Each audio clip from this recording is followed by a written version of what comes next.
नमस्कार, मेरा नाम है राणा यशवंत। छोटा बच्चा था, पापा मुझे फिल्म दिखाने के लिए ले गए थे। फिल्म का हीरो पर्दे पर आता है, अपने जूते की ठोकरों में एक डब्बे को मारता है। धीरे धीरे कैमरा टिल्ट अप होता है और पूरा हीरो नजर आता है। पूरे हॉल में तालियों की गूंज। आज इतने वर्षों बाद वह कलाकार इतनी ही तालियां, इतनी ही तारीफें बटोरता है। नाम ही काफी है, अमिताभ बच्चन। अमित जी, आपका इंडिया न्यूज पर बहुत बहुत इतने वर्षों बाद वह कलाकार इतनी ही तालियां, इतनी ही तारीफें बटोरता है। नाम ही काफी है, अमिताभ बच्चन। अमित जी, आपका इंडिया न्यूज पर बहुत बहुत धन्यवाद। बहुत ज्यादा ही बोल दिया आपने। नहीं, मैंने आपके लिए जितना भी बोला बहुत कम बोला है। चलिए, कृपा है आपकी। बहुत सारे इत्तेफाक मेरी जिंदगी में आपके साथ हैं। शायद इस बातचीत में मैं इसको इंटरव्यू नहीं कहूंगा, मैं बातचीत कहूंगा, क्योंकि इंटरव्यू कहते ही एक खांचा बन जाता है। मैं उस दायरे से आपके साथ थोड़ा बाहर आना चाहता हूं। अमित जी के साथ प्रोड्यूसर हमारे हैं भूषण कुमार जी, अभय जी और नितेश तिवारी जी। आप फिल्म के डायरेक्टर हैं। पहले मैं आपकी फिल्म से पहले, चूंकि बहुत देर से मैं बैठा हुआ हूं और बहुत देर से मैं आपको देख रहा हूं, बहुत सारे लोगों से आप बातचीत करते रहे हैं, घंटों से आप लगातार बोल रहे हैं और घंटों से आप खड़े हैं।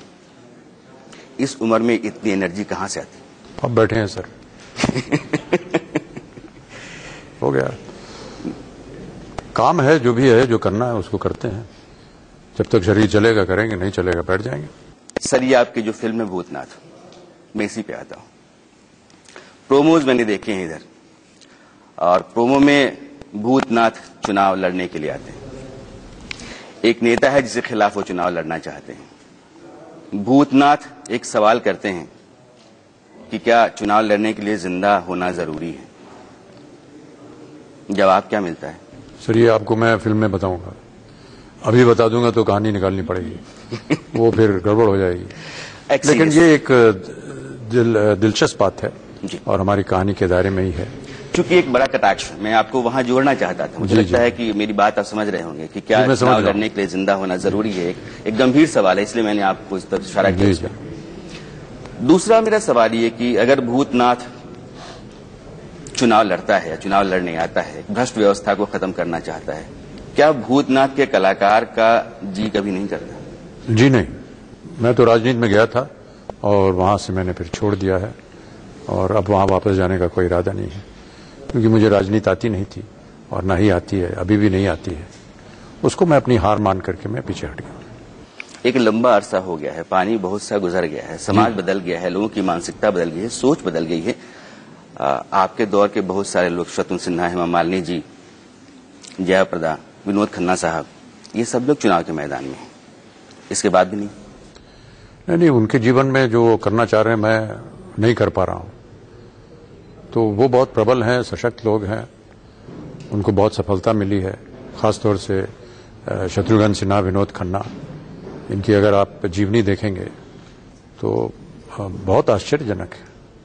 इनकी शुरुआत हुई विलेन के रोल करने से, वहां इनको ये सक्षम हुए, उसके बाद ये हीरोज बने। ये कोई छोटा काम नहीं होता कि कोई विलेन जो है वो अचानक एक दिन हीरो बन जाए। वहां भी ये सफल हुए, उसके बाद ये राजनीति में गए, वहां भी सफलता प्राप्त की, मंत्री बने, वो भी सफलता प्राप्त, आज तक बने हुए हैं। ये कोई छोटा काम नहीं है, तो वो हमसे ज्यादा प्रबल है।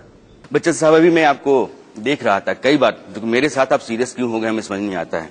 क्योंकि अभी आप चिल्ला रहे थे, आप बच्चों को डरा रहे थे, आप हंस भी रहे थे, ठहाके भी लगा रहे थे। अचानक चूंकि मेरा सवाल सीरियस हो गया तो मुझे लगता है कि आप सीरियस हो गए। मैं चाहूंगा कि अपने फिल्म के मूड में आप रहें, अपने कैरेक्टर की मुद्रा अलग थी, वो टिक टाक था, ये तो एक तो इंटरव्यू है। मैंने पहले कहा कि टिक टाक कर दीजिए, हम भी आपके। मैंने पहले भी कहा कि मैं टिक टाक के दायरे से बाहर, इंटरव्यू के दायरे से बाहर आपसे बातचीत करने आया हूँ। बहुत दूर चले गए आप, इसलिए आपके साथ हम कुछ दूरी महसूस कर रहे हैं। मैं थोड़ा करीब आ जाने की कोशिश करता हूं। मैं अपनी बात के जरिए आपसे कह पाता हूं। कहानी या जिस जमीन पर खड़ी है वो एक भ्रष्ट व्यवस्था को दिखाती है कि व्यवस्था है, इसको बदलने की जरूरत है। और एक इंसान आता है, एक भूतनाथ आता है, वो चुनाव लड़ना चाहता है। क्या अमिताभ बच्चन ये मानते हैं कि आज की जो व्यवस्था है उनकी फिल्म उसका आईना है? बहुत सी बातें हैं जो समाज के प्रति, देश के प्रति, देश में जो स्थिति उसके प्रति, इसका वर्णन है हमारी कहानी में और उसका एक तरह से निवारण भी किया गया है सोच में, और किस तरह से उसको प्रकट किया जाए सामने। एक बहुत ही अच्छे ढंग से, ये ना लगे कि हम प्रचार कर रहे हैं या किसी के ऊपर एक डॉक्यूमेंट्री थोप रहे हैं। नहीं, उसके साथ में एंटरटेनमेंट भी है, जैसे कि नितेश अभी कह रहे थे कि एक कहानी हो उसमें वो बातें जो कि समाज और देश के लिए अच्छी हैं वो भी कही जाएं। और मैं तो ऐसा मानता हूं कि प्रत्येक हमारी फिल्म जगत की जितनी भी फिल्में होती हैं वो बिना मायने के, बिना मतलब के बनती नहीं है। सब में कहीं ना कहीं एक बात छुपी होती जो एक मैसेज के तौर पर ले लीजिए। और ये अद्भुत बात इसमें ये है कि देखिए, कई बार मैं अपने बाबूजी से पूछता था, क्योंकि उनके अंतिम दिनों में वो प्रतिदिन शाम को एक फिल्म देखा करते थे, मेरी हो या कोई और फिल्म हो, तो मैं उनसे पूछता था कि आप क्यों देखते हैं ये फिल्म। उन्होंने कहा हमको पोएटिक जस्टिस 3 घंटे में मिल जाता है, सारे जीवन में आपको पोएटिक जस्टिस नहीं मिलेगा। तो हमारी जितना सिनेमा है उसके अंत में 2 घंटे, 1.25 घंटे, 2.5 घंटे पोएटिक जस्टिस मिल जाता है, जो हमें और आपको 7 जन्म तक शायद न मिले। तो ये खूबी होती है सिनेमा की। और हर फिल्म में कहीं ना कहीं आपको एक कोई समाचार होगा ऐसा, या कोई ऐसी एक बात होगी जो समाज के लिए अच्छी होगी, किसी एक प्रत्येक इंसान के लिए अच्छी होगी, देश के लिए अच्छी होगी। और पोएटिक जस्टिस जो कि बहुत बड़ी बात होती है, अगर बुराई किसी ने की है तो उसको दंड मिलेगा, अच्छाई को प्रबलता मिलेगी। ये सारी बातें होती है हमारी सब फिल्मों में। अब उसको कैसे पिरोया जाए एक ऐसी अच्छी खूबसूरत कहानी में, जो कि मौजूदा हालात जो हैं उसको भी ले ले, साथ में एक कहानी भी बोल दे, कुछ गाने भी हों, हंसी मजाक भी हो। तो ये एक हमारी ये कला होती है निर्देशक की। हम तो केवल कठपुतलियां होते हैं, नाचते हैं, गाते हैं, जो भी उनको कहता है। और ये खूबी जो है, इसको प्रबलता, इसको महत्वता मिलनी चाहिए। और आपने जो कुछ भी कहा, मुझे लगता है कि वो फिल्म की एक बेहतरीन परिभाषा है। आपकी इस कही हुई बात से सिर्फ एक लाइन में निकालता हूं, कहीं ना कहीं आपको लगता है कि व्यवस्था जो है वो भ्रष्ट है। ये व्यवस्था ऐसी है जिसको बदला जाना चाहिए। अलग अलग दल हिंदुस्तान में चूंकि लोकतंत्र है, लड़ते हैं। अमिताभ बच्चन को क्या मौजूदा व्यवस्था में कोई विकल्प दिखता है? हर दशक में ऐसा होगा, और हर बार जब चुनाव होगा कुछ न कुछ नए मुद्दे आएंगे, और जितने भी प्रत्याशी हैं वो सब अपनी अपनी बातें करते हैं, और फिर अंत में जो जनता है उसके ऊपर निर्भर होता है। और क्योंकि वो वोटिंग जो है वो गुप्त होती है, इसलिए वो जनता जा करके बताती है कि उन्हें क्या सही लग रहा है, क्या गलत लग रहा है। और यही इस चुनाव में भी होगा। बच्चन साहब, मैं थोड़ा 2 मिनट इससे अलग हटना चाहता हूं। मैंने आपको देखा सुना कि जब क्रिकेट का सेमीफाइनल अभी चल रहा था वर्ल्ड कप का 2020, तो आपने धोनी की तारीफ की, आपने कोहली की तारीफ की।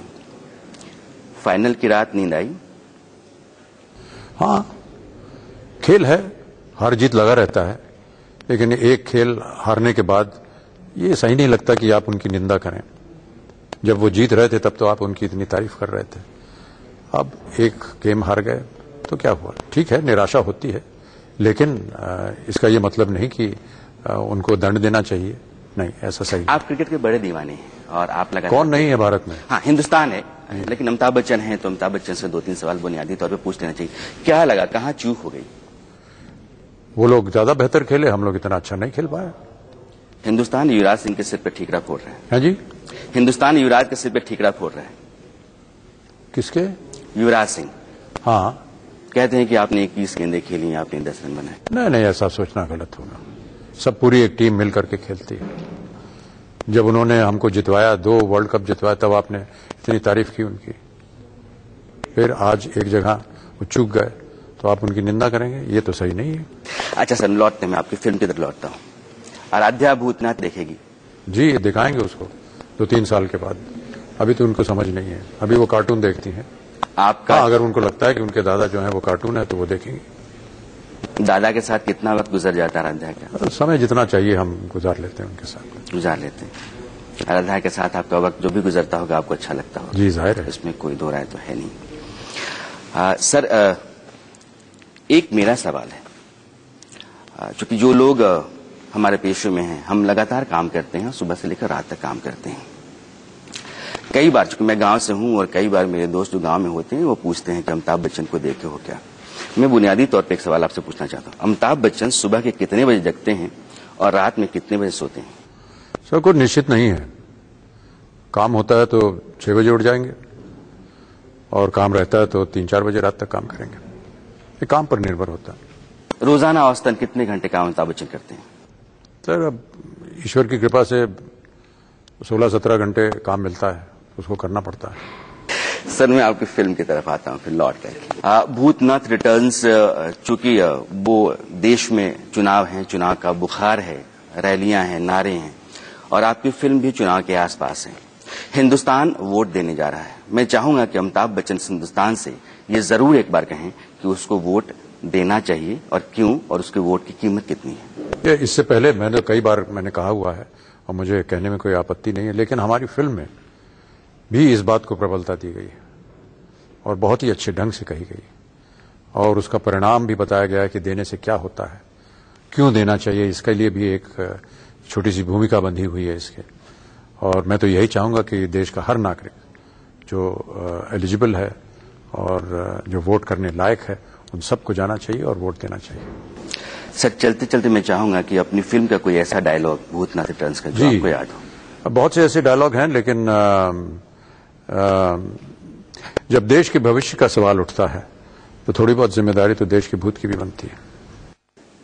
बहुत बहुत शुक्रिया आपका हमसे बात करने के लिए। जब देश का सवाल उठता है तो थोड़ी बहुत जिम्मेदारी तो देश के भूत की भी बनती है। एक बड़ा संदेश इसमें है। बच्चन साहब हमारे साथ थे। बच्चन साहब आपका बहुत बहुत शुक्रिया। यह फिल्म 11 तारीख को आ रही है, देखेगा जरूर। इंडिया न्यूज पर रहने के लिए बहुत बहुत धन्यवाद। ब्रेक के उस पार खबरों का सिलसिला जारी रहेगा।